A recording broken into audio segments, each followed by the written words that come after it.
Hello，大家好，我係毛毛啊。今日帶大家去食萬年酒樓啊，即係我認為廣州最好食嘅燒鵝啊。睇睇佢依家出品點樣啊。不過最重要咧都係睇睇佢服務啊。咁有好多觀眾咧就話燒鵝超好食啊，但係服務就比較差喎。咁我哋出發啦，Go Go Go！呢度係廣州路線地鐵團一大廣場站 A 出口。我哋要食嘅萬年酒樓咧就響對面馬路。咁我哋而家出發揾嘢食啦，Go Go Go！呢邊居住環境幾好㗎，老城區夠多樹木，好多綠化，索啖空氣都覺得清新啲啊！結束咗假期啦，所以大家都要返工，路上呢就多咗好多人㗎啦。今年嘅氣温呢係比較高嘅，所以啲木棉花呢就基本上開晒㗎啦。諗住嚟賞花嘅，記得提前少少時間咯喎。過年期間就已經開始上緊花㗎啦。咁我哋呢就沿住呢條路一直行啦，行百零米就會見到萬年酒樓㗎啦。1989年開業，已經有成37年歷史啦。創始人呢係温萬年，温萬年好勁㗎，係廣州第一批嘅個體戶啊。1983年呢就響長堤大馬路開咗盛記，嗰陣時呢係叫做盛記大排檔嘅，係長堤4大名記之一，海鮮野味都係最出名㗎，好多香港客都鍾意去食㗎。我都去拍過一期啦，有興趣嘅可以睇下喎。不過依家出品呢好差，可能係因為後嚟温萬年賣晒股份，退出咗盛記。而依家萬年酒樓嘅老闆呢，都仲係温萬年，持股88%。依家呢就啱開門，咁我哋呢就入去食飯嘅，睇睇呢個就餐環境啦。入門口嚟右手邊呢，就會見到佢嘅海鮮池啦，海鮮都幾多下，都幾生猛啦。咁啊標咗價錢嘅。可以揀唔同嘅做法㗎。呢個呢就餐環境啦，都幾闊落嘅，不過台呢都好多啊，所以係有啲逼㗎。呢度最出名嘅呢係佢呢幅百聖圖啊，有唔同寫法嘅聖字㗎。呢幅都好出名㗎，係一幅 Q 版嘅畫。坐好咗就嚟睇菜單啦。起面嘅菜單啊，首先呢有份小作文嘅，介紹咗自己嘅歷史，之後呢就佢嘅招牌菜啦。至尊燒鵝王啊，198蚊半隻，396蚊一隻，80蚊一例。咁仲可以揀頭頸嘅就55蚊，揀下裝燒鵝嘅話呢就係85蚊嘅，要加5蚊㗎。咁之後呢就係佢要訂嘅呢個化皮金豬啦，788蚊一隻啊。咁有啲前菜小食，由12蚊到30蚊嘅。咁之後呢係白切雞啊，都幾出名㗎，80蚊半隻，158蚊一隻啊。仲有豉油雞可以揀添。就睇落嚟係燒味拼盤啊！呢個潮式滷水鵝掌翼呢都幾出名嘅，88蚊一例啊！仲有啲燒肉啊、叉燒排骨，啲菜式呢都係有配圖嘅喎。湯入邊呢比較出名嘅係川貝杏汁燉白肺啊，138蚊一盅啊。其他嘅價錢呢就由48蚊到168蚊啦。咁之後係一啲撈嘅菜式啊，呢個清芥鹽西葱撈黑柏葉呢都幾出名嘅，78蚊一例。咁仲可以撈爽肚嘅，都係78蚊。仲有撈其他嘅菜嘅。後面呢就係啲名貴嘅菜式啦，有鮑魚、有燕窩、有花膠，價錢呢梗係唔平㗎啦。我哋都係睇翻啲小炒菜啦，萬年鬼馬小炒王50蚊一例啊，仲有其他嘅炒菜嘅。其實就咁睇落嚟呢，佢啲價錢都係40-50蚊到一個肉菜嘅咋，就係好普通大酒樓嘅價錢咯。咁有寫中文，有寫英文嘅。呢個都幾出名㗎，酸湯金針菇肥牛56蚊一例，全部都有配圖，好方便睇㗎。後邊呢係啲豆腐類嘅菜式啊，呢個呢都好出名下㗎。蘿蔔絲蒸煮鮮沙蟲啊，29蚊一兩，3兩起點嘅。咁仲有唔少嘅沙蟲嘅菜式啊，生炒糯米飯48蚊一例，都幾出名㗎。繼續睇落嚟啦，就係一啲燜煲嘅菜式啦，好多好多嘅肉啊，葱油豬手58蚊一例。仲有啲鮑魚煲啊，大連鮑魚燜雞係時價嘅。有唔少嘅菜可以揀㗎，睇到呢就覺得肚餓啦已經。仲有唔少嘅蒸嘅菜式，蒸條魚啊73蚊，少量嘅辣菜啊，豐儉由人，任君選擇。呢啲海鮮菜式就大部分都係時價嘅。咁到咗青菜啦，青菜呢就由40幾蚊到50蚊嘅咋。之後呢就輪到主食啦，由6蚊雞到58蚊嘅黃鱔焗飯啊。之後呢就係呢啲海鮮啦。咁不如睇海鮮池更加直觀啦。後邊呢就係一啲酒水啊。睇完咗菜單啦。呢度茶位呢最平係大廳嘅5蚊雞一位，入咗房呢梗係貴一啲嘅。飯呢就5蚊雞一碗。除咗口嗰本菜單之外呢，仲有一個時令菜單嘅，就係呢份啦。就咁睇睇啊，加咗啲咩新嘅菜式啦。咁睇完咗菜單，我哋就去落單啦。我哋依家呢就落咗單啦，一共呢係要咗4個餸㗎。下裝燒鵝劉備啊，正啊，好期待。咁喺呢度外賣嘅燒味呢，同堂食嘅價錢呢係唔一樣嘅喎，平啲㗎，所以外賣咗燒味呢係唔俾拎入嚟食㗎。咁我哋依家呢個下裝燒鵝劉備就到咗啦，睇一睇呢份堂食嘅係特別香特別有人嘅開餐啦。燒鵝呢係有火保暖嘅喎，呢85蚊嘅下裝燒鵝呢個賣相係好吸引嘅。首先係聞到香味嘅啦，之後係睇到有光澤度嘅，仲有呢就係呢啲燒鵝係好飽滿㗎，拎起上手呢係識表演嘅喎，咁多汁咁有肉，想唔引到人都幾難啦。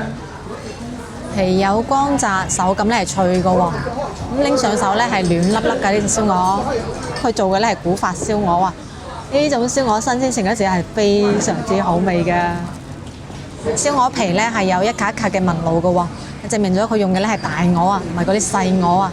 鵝毛呢就炆得好乾淨㗎啦，咁啊剔除咗一啲嘅脂肪嘅，費事落去呢太過膩啊，肉呢係好多汁㗎。今次呢隻下裝燒鵝呢，我覺得係比較大隻㗎，好有份量啊！都有一段時間冇拍燒鵝啦，好耐冇食髀啊，正啊！先試咗原味啊嚇。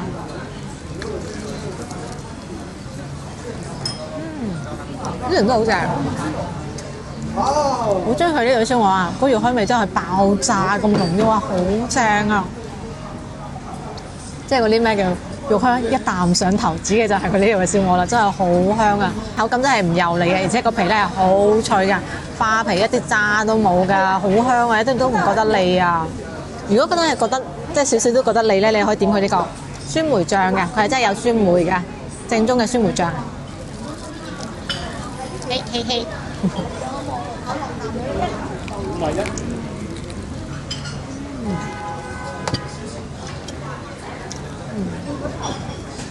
就會即刻轉換咗個味道啦，比較酸甜肉香味，咪一啖落去咧就已經覺得解咗膩，即刻可以食第二啖啦，真係至高享受。除咗咁多間燒鵝啊，百年出品都仲係高級水平㗎，係真係好正㗎。燒鵝髀咧就正啦，睇睇佢其他嘅呢肉啦，大概咧俾咗6嚿嘅肉咧都係好飽滿嘅，剔除咗一啲嘅脂肪，皮咧都係有厚度嘅，一樣都係有格仔紋路㗎，亦都係有光澤度嘅。有火加熱煮咧就可以保到溫啦，試試味道啦。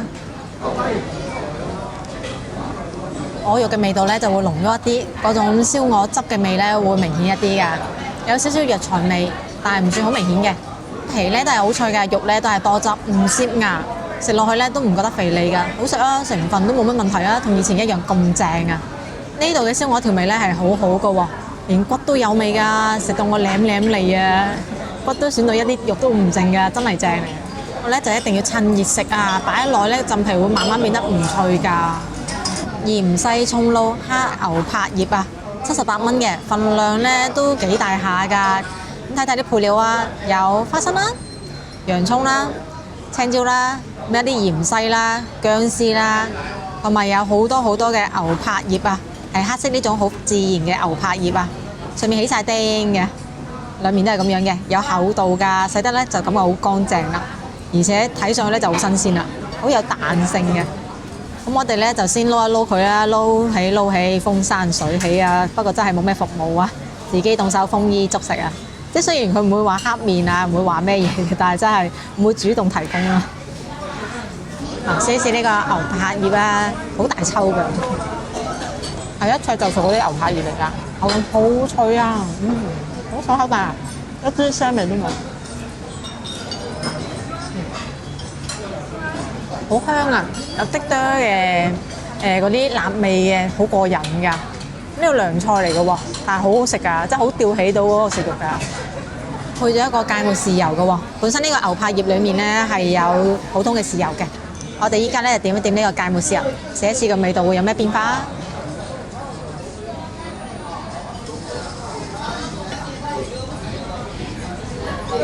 完全唔會有腥味咯，亦都唔會有臊味嘅，真係好食啊！佢啲牛柏葉好靚啊！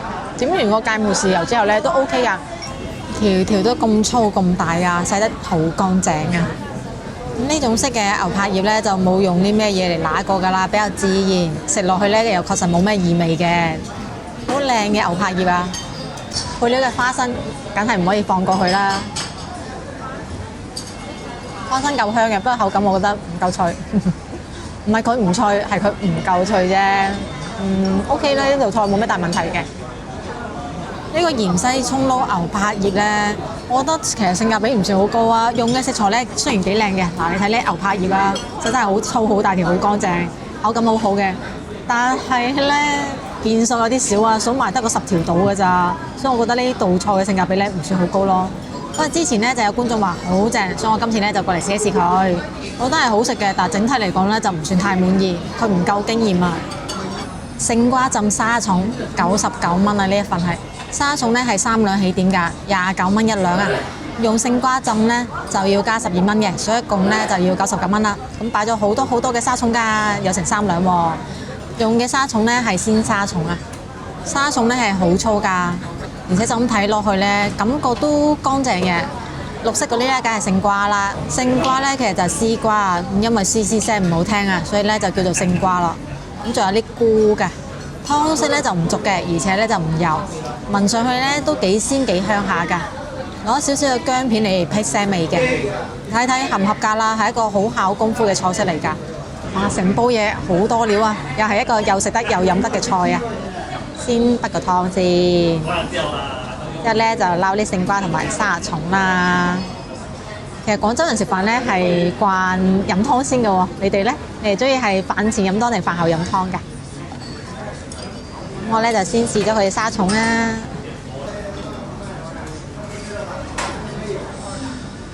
可以喎，首先口感係非常之爽脆嘅，之後咧係乾淨，完全冇沙，唔會揞親隻牙嘅。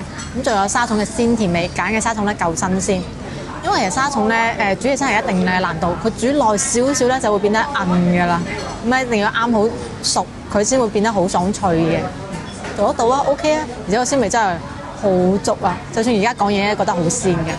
之後咧試一試佢呢個勝瓜啦。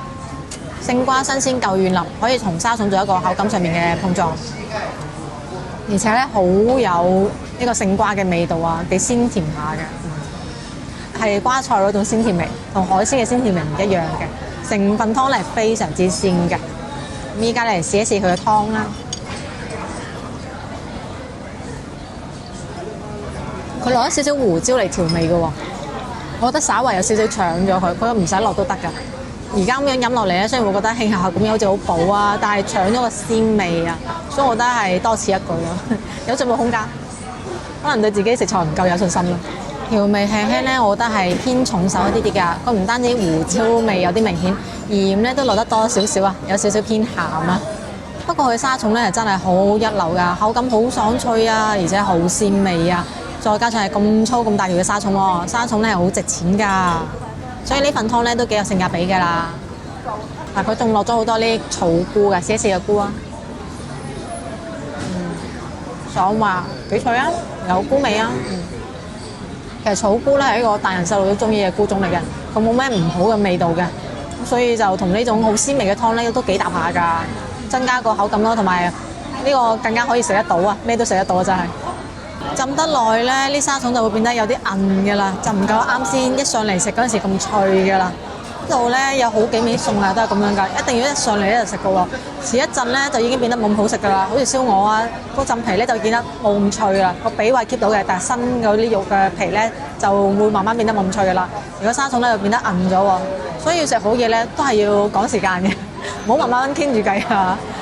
如果你想慢慢傾住偈嘅話，就點嗰啲涼拌菜啦，好似嗰個牛柏葉啦，就可以一直都係 keep 住個味道嘅。佢唔會太過濃，就啱啱好嘅，都有技巧嘅，就係一食到其他菜式就變得冇得慢慢嘆咯。生炒糯米飯48蚊，嗱佢寫咧話係生炒㗎，上菜嗰時咧問下經理，佢都話係生炒㗎，但睇個樣咧真係唔多似生炒咯。咁俾咗好多配料嘅，紅蘿蔔粒、葱花，同埋有呢個臘味啦。仲有就係花生啦，而家咧就挖開佢睇睇啦。嗱啲飯咧外邊係有啲硬嘅，挖開入邊咧都唔見佢飆煙嘅喎。入邊咧係咁樣嘅，冇咩窿邊位啊，而且佢咧係比較濕嘅喎，真係唔多似炒嘅咯，似係就咁煮熟嘅咯。不過用嘅料咧係好多好豐富㗎，期待味道啦。我係非常之中意食生炒糯米飯嘅，小伙伴咧亦都好擅長煮啊！睇睇呢個夠唔夠得到我小伙伴嘅 level 啦？佢唔算好勁嘅咋，佢嘅口感都係似嗰啲直接煮出嚟嗰啲喎，真係冇咩炒嘅 feel 喎。外邊咧係冇嗰陣脆嘅感覺㗎，入邊咧就都夠軟啦，有啲臘味嘅香味咯，就係一個糯米飯咯，變咗就最嘥功夫嘅咧係將啲生糯米直接炒熟啊！嗰個感覺咧係唔一樣㗎，而家呢種直接煮熟嘅咧就偏腍咯。佢仲放咗好多嘅蝦乾啊，雖然唔單止有臘味味嘅，仲有好濃郁嘅海味嘅味道啊。雖然口感咧就唔完美，但係味道咧我覺得幾好下㗎。做法咧雖然有啲偷懶，但係佢用嘅料咧係好靚嘅，好似啲臘味啊係好有臘味香味㗎。肥瘦適中，一啲都唔覺得膩㗎。不過始終唔係生炒就太過濕啦，唔夠乾爽啊。咁試一試佢其他配料啊，例如花生啦。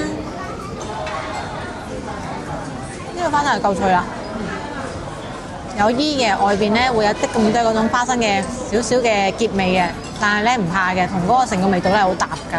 入邊咧係夠晒脆嘅。依家咧先至開門1個鐘㗎咋，就已經坐滿晒人要等位㗎啦。所以建議過嚟食嘅咧就開門半個鐘之內就好過嚟啦，唔係就要等位㗎啦。食飽就埋單啦，4個餸2個人嚟食，一共咧係食到320蚊嘅。唔知係咪因為我今次拎住部人類道德提升器拍住嘢啊，所以今次嚟食飯咧服務態度幾好啊！咁嚟得萬年酒樓度食咧，梗係為咗佢嘅燒鵝㗎啦。佢燒鵝咧出品咧依然都係咁好啊，我覺得都仲係廣州最好食嘅燒鵝啊！不過其他嘅菜式咧就比較普通啦，食咗咁多次咧都未揾到有經驗嘅，就唔好抱住啲太大嘅期待過嚟咯。主要咧都係為咗食佢嘅燒鵝嘅。咁食完嘢咧，我哋就出發介紹一下附近嘅景點啦。Go go go！呢度嘅地鐵咧叫團一大廣場，係因為旁邊就喺1922年嘅時候，中國社會主義青年團開第一次全國代表大會嘅地方，所以就簡稱團一大啦。呢個中國社會主義青年團呢，其實就係中國共產主義青年團嘅前身。我哋讀中學嘅時候呢，都要入共青團㗎。其實仲有一個名嘅喎，就係叫做中國新民主主義青年團。唔同時期就叫唔同嘅名，其實都係同一個組織嚟㗎。我就肯定唔會同你哋介紹紅色主義呢咁大路貨嘅嘢啦。我介紹嘅角度都特別冷門嘅。咁當年1922年開會嘅時候呢，呢度就肯定唔係咁樣㗎啦。以前呢度呢係一個好大嘅園林㗎，叫做東園，係清末水師提督李準嘅私家園林。辛亥革命之後就充公咗啦，用嚟開下呢啲大會，俾群眾聚集下。去到1922年就開咗團一大啦。過咗幾年，去到1925年7月，呢個東園就作為咗省港大罷工嘅總指揮部啦。1926年11月嘅時候呢，就俾反對省港大罷工嘅人一把火燒咗。呢場火就將罷工委員會嘅文件、存款、財物都燒晒。除咗一場大火，仲因為1926年底北伐軍呢都打到南京啦，北伐戰爭差唔多結束啦，所以持續咗16個月嘅省港大罷工正式結束。當然呢個就有啲陰謀論啦。不過省港大罷工無論從民生、財政、穩定後方、後勤保障都對北伐有非常大嘅幫助。呢度就同大家介紹一下省港大罷工嘅背景啊！香港嘅老觀眾就應該都聽過省港大罷工啦。1925年5月30日，上海租界英國巡捕槍殺遊行群眾，造成咗5沙慘案。之後香港同廣州3面嘅工人就集體罷工，聲援上海。其實佢哋嘅核心訴求呢，係要英國租界法律平等、有普選、勞動立法、居住自由同減租。香港就主要係海員、電車員同埋印刷工人罷工，而廣州沙面呢，就係沙面嘅洋務工人罷工，一共有25萬人參與罷工㗎。